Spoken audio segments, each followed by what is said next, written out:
Remember this image, because at first glance, what you're seeing shouldn't work on a yacht operating in open water. We'll return to it at the end, in the number 1 position. For me, it best demonstrates just how far modern superyacht engineering can be pushed. A genuine wood-burning fireplace in the saloon of a yacht cruising the Mediterranean. On land, it's a design feature. At sea, it becomes a serious challenge for the designers, engineers, and class surveyors.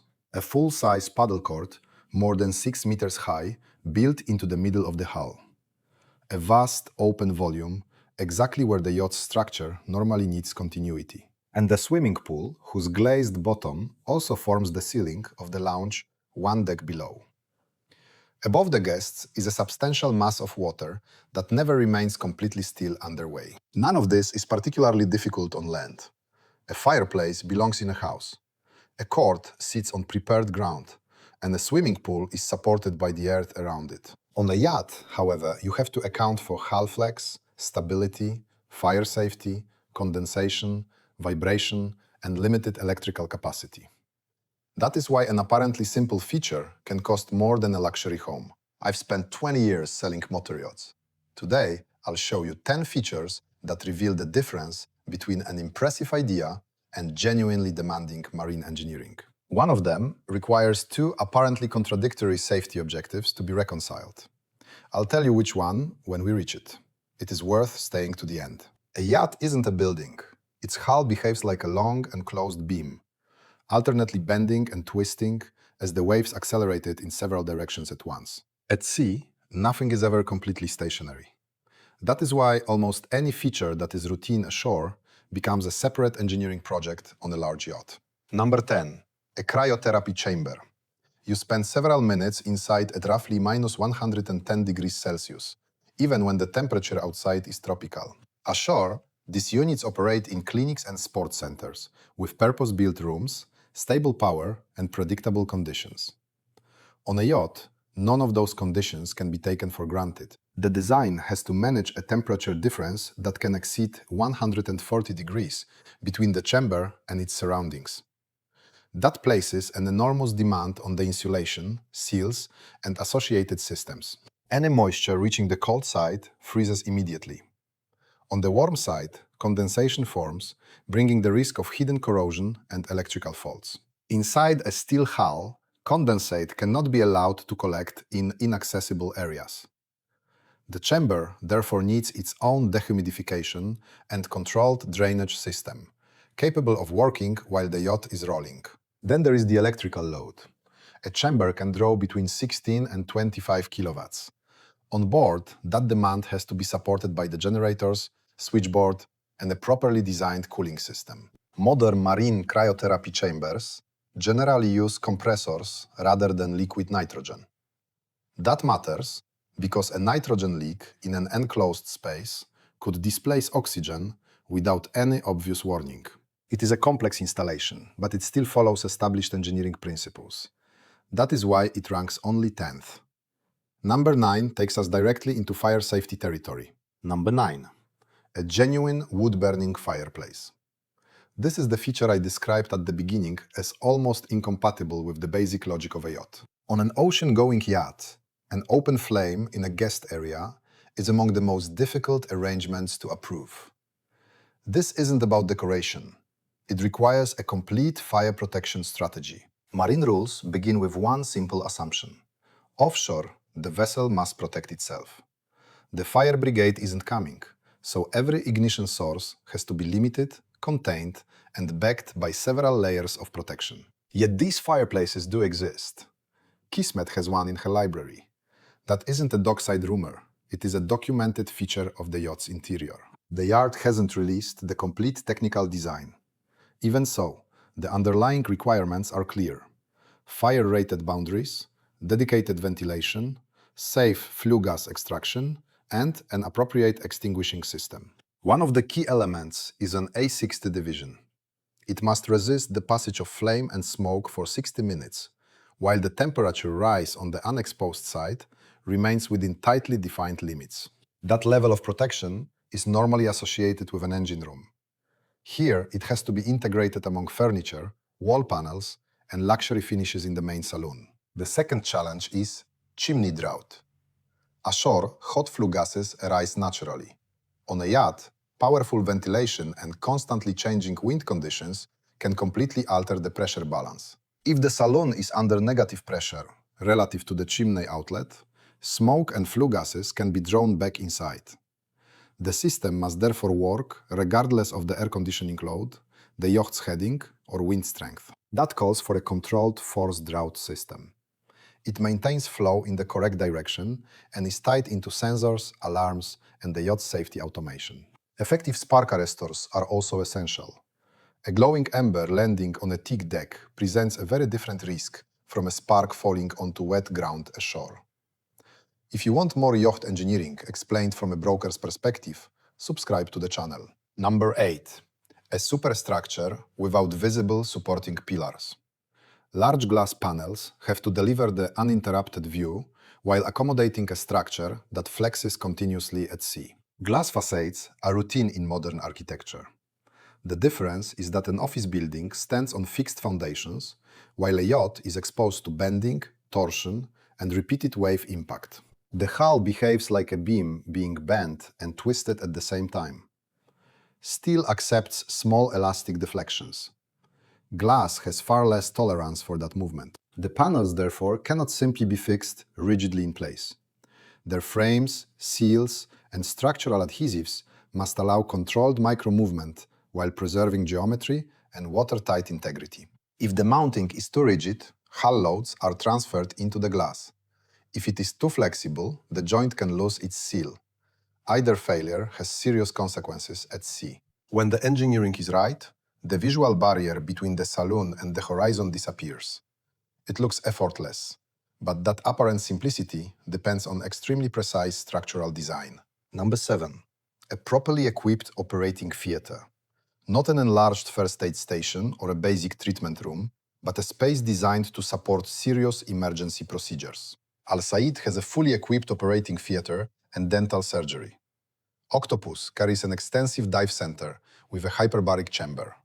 These facilities matter on long voyages, far from shore-based support. The reason is practical rather than luxurious.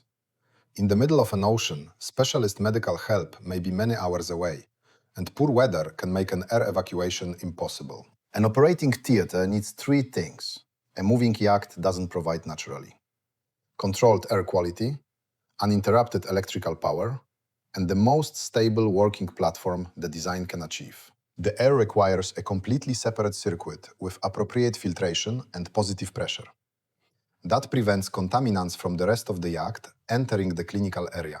A failure of the main electrical supply cannot interrupt critical equipment. Life support systems need uninterruptible power, followed by automatic transfer to an emergency source. Pressurized oxygen and other medical gases also have to be stored safely on board. Each cylinder requires ventilation, physical protection, and specific treatment within the yacht's fire safety plan. Number 6. A certified IMAX Cinema extending through 2 deck levels. It was installed aboard Lady S, and the cinema alone was reported to have cost around $3 million. The main challenge is the steel structure itself. The hull carries vibration from the engines, generators, pumps, and other machinery remarkably efficiently. In photographs, it simply looks like an exceptionally well-finished private cinema. What you cannot see is the amount of engineering required to achieve the acoustic performance expected of a certified auditorium. In terms of acoustic isolation, this is one of the most demanding features on the list. The audience had to be protected from airborne noise, as well as vibration traveling through the structure. IMAX standards allow very little background noise. Those limits cannot be met in an ordinary room whose floor and walls are rigidly connected to a working steel hull. The answer was a room within a room construction. The inner auditorium has its own supporting structure mounted on carefully tuned vibration isolators. Its floor, walls, and ceiling are acoustically decoupled from the yacht. This prevents structural vibration from entering the auditorium directly and raising the background noise level. The projectors presented a separate problem. They are large, heavy, hot, and noisy. They sit in a dedicated technical space, with access provided by a purpose-built lifting mechanism. Whenever a projector is moved, it has to return to precisely the same position. With the image routed through an optical system, even a small alignment error affects geometry and focus. The design also had to combine IMAX picture requirements with Dolby Atmos sound. Integrating both systems within the yacht's limited volume required dedicated acoustic, ventilation, and control engineering. Number 5. A full-size indoor paddle court. 20 meters long, 10 meters wide, and roughly 6.5 meters high, it occupies an enormous volume within the hull. It may sound as though the designer simply left a large empty space. For a naval architect, that void is exactly the problem, because it removes structure that would normally carry the hull loads. The hull behaves like a beam. At one moment, a wave supports it amidships. At another, the support is concentrated towards the bow and stern. Bulkheads, frames, and decks distribute those changing loads. Leaving roughly 1,300 cubic meters of open volume in the middle of that beam interrupts the natural load paths through one of the most structurally important parts of the yacht. Conventional bulkheads and intermediate decks cannot cross the court, so the loads have to be carried around it. Without extensive reinforcement, the arrangement would never be accepted by class. The solution wasn't simply to cut out a space. The entire court zone was engineered as part of the yacht's structural system. That distinction is fundamental. The court itself was positioned low and close to the yacht's center, within a dedicated hull zone. That location limits the effect of its volume and mass on stability and behavior at sea. Loads that would normally pass through the center of this area are routed around it through the reinforced bottom, hull sides, and substantial transverse beams. Most importantly, the court frame and surrounding bulkheads are not merely an enclosure. They form part of the load-bearing structure and help stiffen the yacht. Beneath the playing surface sit more than 2 tons of specially selected sand, giving the ball a bounce comparable with a court ashore. It is a small detail with a significant effect on play. According to descriptions of the project, 36 people also took part in multi-day motion simulator tests before construction. The aim was to identify the roll characteristics that made play most uncomfortable. The least comfortable roll period was reported to be between roughly 7.5 and 7.8 seconds. The yacht's rolling characteristics were therefore designed to avoid that range. This wasn't a court squeezed into a completed hull. The yacht's wider naval architecture was developed so that the court could remain genuinely usable underway. If this is the level of detail you expect from yacht content, subscribe to the channel. I look beyond the brochure at what the engineering means for the owner. Number 4. An observation lounge with windows entirely below the waterline. Aboard Savannah, it is known as the Nemo Lounge, giving guests a view normally associated with a submersible. Similar glazing in a public aquarium remains stationary. On a yacht, the window moves with the hull and must withstand changing pressure and hydrodynamic loads, while the vessel travels at speeds in the teens. Start with the basic problem. The designers must create a large opening below the waterline in the shell plating whose primary purpose is to keep the sea outside the hull. Savannah has 3 such windows, each measuring approximately 1.3 by 1.6 meters. That is a considerable area for a boundary that permanently separates the interior from the sea. Each window uses 2 laminated panels, each around 46 mm thick, separated by a gap. This layered construction provides both strength and essential redundancy. The design must also allow for impacts from objects in the water, including floating timber, debris, and other hazards. Once the yacht is moving, the energy involved rises very quickly. Constant hydrostatic pressure is joined by dynamic loads from waves and hull movement. The windows must remain watertight not only at rest, but throughout the yacht's defined operating conditions. The 2 independent panels are important for safety. If the outer panel is damaged, the inner one still maintains a barrier between the ocean and the interior. The result is compelling. Seated below the waterline, guests can watch a reef and passing marine life directly, rather than through a camera. A conventional panoramic window cannot reproduce that experience. While we're discussing glazing below the waterline, the next design goes a step further. The glazed bottom of a swimming pool also forms the ceiling of the saloon, 1 deck below. The challenge isn't limited to the strength of the glass. A substantial mass of water sits above the saloon, moving as the yacht rolls and creating changing, highly localized loads. Number 3. A countercurrent swimming pool with a waterfall and a fully glazed bottom. It is aboard the 101.5-meter Symphony. If the yacht's roll period approaches the natural period of the water moving in the pool, resonance can occur. Energy then builds instead of gradually dissipating. This is known as sloshing, the movement of liquid within a tank or pool. As the yacht rolls to one side, the water follows with a delay created by its inertia. Under unfavorable conditions, gentle movement can become powerful. Localized impacts against the pool walls. Those loads are very different from the even pressure created by still water. A claim often repeated online suggests temporary load increases of up to 400%.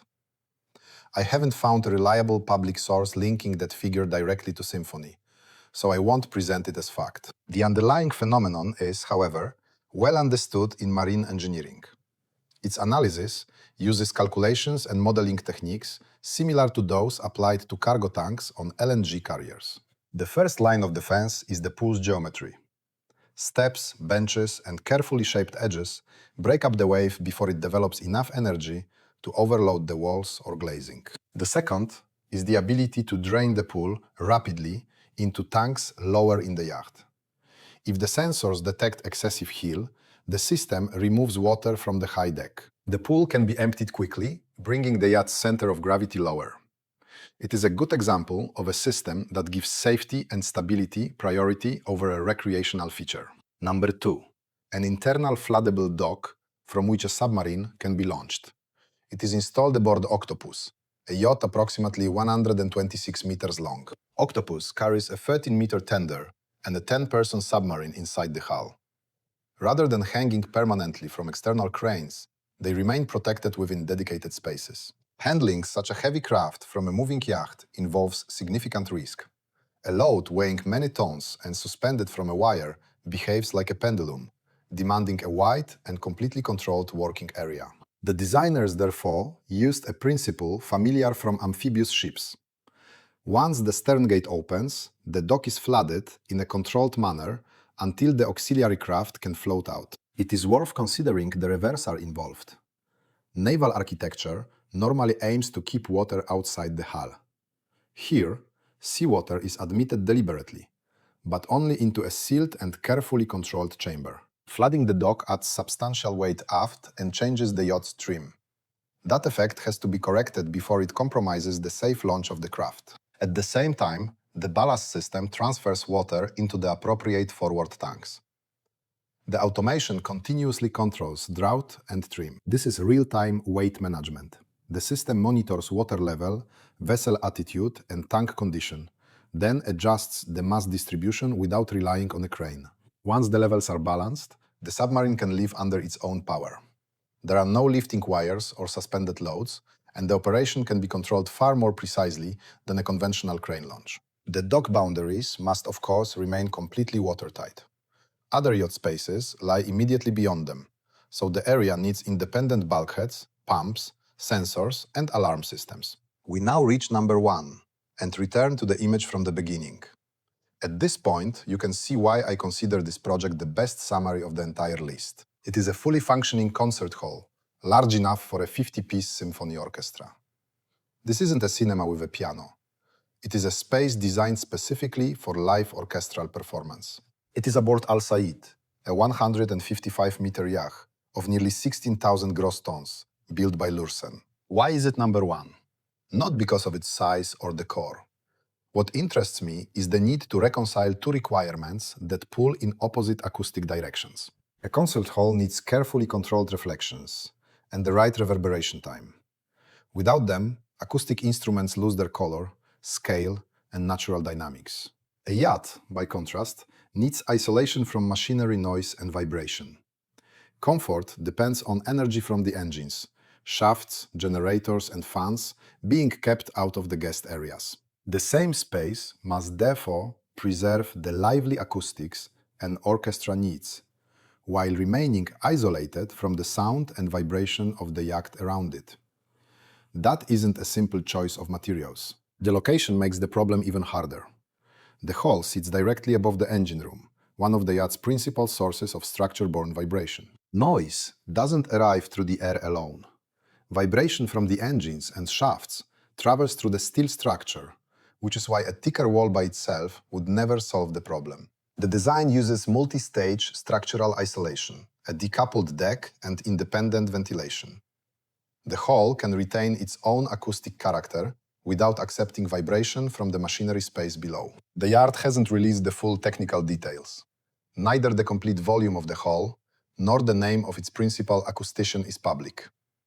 At this level of custom construction, that confidentiality is entirely normal. We do know the objective: allowing 50 musicians to perform a symphony inside a moving steel hull. For me, that is enough to place this project at the top of the list. These 10 features share one principle. Their cost comes not simply from luxury finishes, but from integrating them safely into a vessel that moves, flexes, and operates far from shore. Every feature consumes volume, adds weight, draws power, and introduces equipment that must later be maintained. For an owner, the calculation includes both the build cost and the lifetime operating burden. Ashore, you mainly pay for the feature itself.